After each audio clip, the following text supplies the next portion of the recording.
नमस्कार बंधुरा आमी मिताली मिताली सिट एंड ट्रेचार चैनेले सबाइके जानाई स्वागत। आज आमरा आपनादेर संगे निये चलेछि एक दारुण सुंदर जायगाय। कलकाता थेके एक रात्रिर जार्नीते आपनारा पौঁছে যাবেন এই জায়গায়। সেটি হলো উত্তরবঙ্গের মূর্তি। পাহাড়, নদী, চা বাগান, গাছ সবকিছু দিয়ে ঘেরা অপূর্ব সুন্দর স্বপ্নের রাজ্যই মূর্তি। শিয়ালদা স্টেশন থেকে কাঞ্চনকন্যা এক্সপ্রেস এই ট্রেনে করে চলেছি নিউ মাল জংশন। এটি আমাদের গন্তব্য স্টেশন। রাত্রিটা কাটানোর পর সকালে এক কাপ চা দিয়ে শুরু হলো দিনটা। শিলিগুড়ি জংশন থেকে নিউ মাল জংশন পর্যন্ত অপূর্ব ছবির মতন এই দৃশ্য দেখতে দেখতে আমরা এগিয়ে চলেছি আমাদের গন্তব্যের দিকে। আমরা নিউ মাল জংশন থেকে গাড়িতে যাব মূর্তিতে। মূর্তি নদীর পাড়ের রিসোর্ট একটি, যেখানে আমরা 10 বছর আগেও একবার এসেছিলাম, অসম্ভব ভালো লেগেছিল। এই মুহূর্তে আমরা পেরোচ্ছি তিস্তার সঙ্গে এই প্রথম আমাদের দেখা হয়ে গেল। তারপরে দেখুন কি সবুজ সুন্দর সিনারি দেখতে দেখতে আমরা পৌঁছে গেছি নিউ মাল জংশনে। এখানে অপেক্ষা করছে আমাদের ড্রাইভার কাম গাইড সাহেব আলী। ভীষণই ভদ্র এবং ভালো ড্রাইভার উনি। সুন্দরভাবে আমাদের গাইড করে সব কিছু দেখিয়েছেন। সাহেবের ফোন নাম্বার আমি ভিডিওতে এবং ডেসক্রিপশন বক্সে শেয়ার করে দিচ্ছি। অপূর্ব সুন্দর দৃশ্য দেখতে দেখতে চলেছি মূর্তি নদীর পাশ দিয়ে। আমরা এবার চলে এসেছি আমাদের বুক করা গরুমারা নেচার্স কটেজে। মূর্তিতে অবস্থিত এই কটেজটি আমি আগেও আপনাদের বলেছি, আমরা 10 বছর আগে কিন্তু এই কটেজে থেকে গেছি। ভীষণ সুন্দর জায়গা। দেখুন কটেজটির পাশে হলো রাস্তা, তারপরেই কিন্তু এই যে দেখছেন এটা কিন্তু মূর্তি নদী। অপূর্ব সুন্দর পরিবেশ। গেট দিয়ে ঢুকেই বাঁ দিকে রিসেপশনের সঙ্গেই ছোট্ট একটি রেস্টুরেন্ট রয়েছে এখানে। এখান থেকে চাবি সংগ্রহ করে আমরা আমাদের জন্য নির্দিষ্ট রাখা যে কটেজটি সেটির দিকে এগিয়ে গেলাম। আমাদের কটেজ নাম্বার হলো 104। দেখুন ছবির মতো সুন্দর কটেজটি। সামনে একটি ছোট ব্যালকনি রয়েছে, ব্যালকনিতে বসার জায়গা রয়েছে। প্রত্যেকটি কটেজের সামনে এরকম ছোট্ট করে একটি ব্যালকনি রয়েছে। তার বাইরে নানা রকম সুন্দর সুন্দর ফুলের গাছ রয়েছে।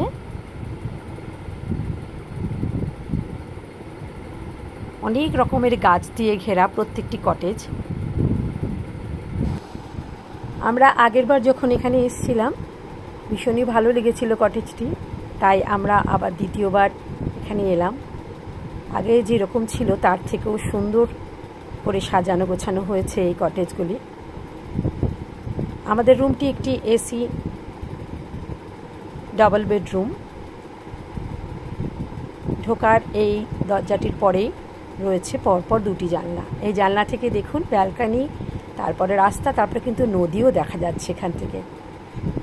তার পাশেও রয়েছে একটি জানলা, জানলার ওপাশে রয়েছে বাগান, রয়েছে একটি টি টেবিল, ডাবল বেড, বিছানা রয়েছে, বালিশ এবং সাবান, শ্যাম্পু, টাওয়েল, কম্বল সবই দিয়েছেন ওনারা। ফ্যান এবং এসি দুটোরই ব্যবস্থা রয়েছে এই রুমগুলোতে। টিভি রয়েছে, ছোট একটি বেডসাইড টেবিল রয়েছে, তাছাড়া আরেকটি টেবিল রয়েছে এবং পাশে পর্দা দেওয়া একটি ছোট জায়গা রয়েছে। সেখানে জিনিসপত্র রাখার জন্য এরম ব্যবস্থা করা। পাশে রয়েছে একটি ড্রেসিং টেবিলেও ছোটোখাটো জিনিস রাখার জায়গা রয়েছে।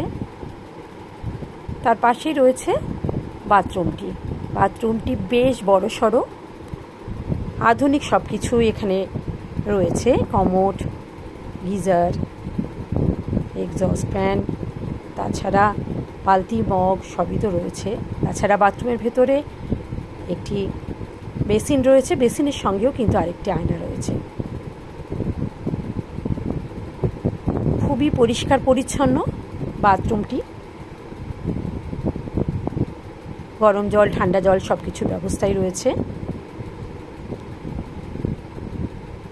ঘরটিও খুবই পরিষ্কার পরিচ্ছন্ন, সুন্দর করে সাজানো।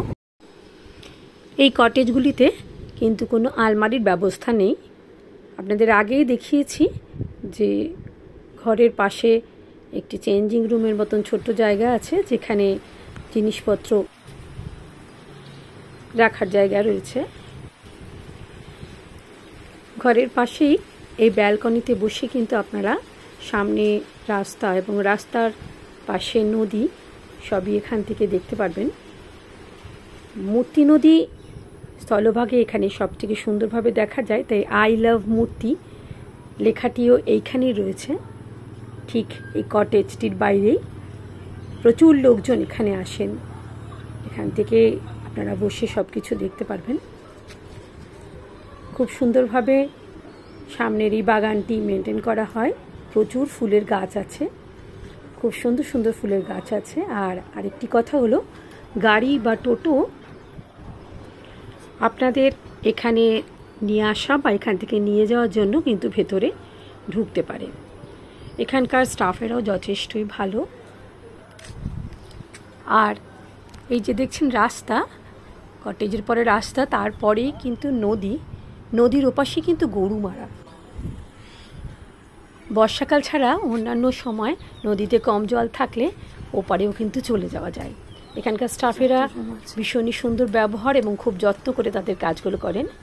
ইনি হলেন প্রতীক রায়, ভীষণই ভালো ছেলেটি, এবং ইনি হলেন বেবি। নিজেদের কাজগুলো খুব যত্নের সঙ্গে এবং খুব সুন্দরভাবে এরা করে থাকেন। পেছনে এই কটেজের পেছনের এই জায়গাগুলি, এখানে গাড়ি পার্কিংয়ের সুব্যবস্থা আছে। প্রচুর ফলের গাছ রয়েছে, দেখুন সবেদা ফুলে আছে, কি সুন্দর। তাছাড়া আম এবং পেয়ারা গাছও কিন্তু রয়েছে। 6টি ছোট কটেজ রয়েছে। তাছাড়া পেছনে এই দোতলা কটেজটিও রয়েছে। তাছাড়া রেস্টুরেন্টের পাশে একটি ডিলাক্স কটেজও রয়েছে। এটি হলো পিছন দিকের কটেজে ওঠার সিঁড়ি। চলে এসেছি আমরা মূর্তির ধারে। রাস্তাটি পার করেই আমি বলেছিলাম মূর্তি। এই দেখুন সামনের রাস্তা, তারপরেই মূর্তি নদী। বর্ষাকাল, মূর্তি নদীতে এখন ভালোই জল আছে। পেছনে দেখতে পাচ্ছেন ওটা হলো গরুমারা অরণ্য। অপূর্ব সুন্দর সিনারি, এখানে আসলেই আপনাদের মন ভরে যাবে। এই কটেজের বুকিংয়ের লিংক আমি ডেসক্রিপশন বক্স এবং ভিডিওতে দিয়ে দেব। আমরা এই কটেজে থেকেই এখানকার চারিদিকে সাইট সিন করে নেব। কটেজগুলির ভাড়া সিজন অনুযায়ী চেঞ্জ হয়, তাই আমি ভাড়াগুলো উল্লেখ করলাম না। রিসর্টের নাম্বার আমি শেয়ার করে দিচ্ছি, আপনারা দেখে নিতে পারেন। পরবর্তী ভিডিওতে আমি ডুয়ার্স ঘোরার সব ডিটেলস জানাচ্ছি।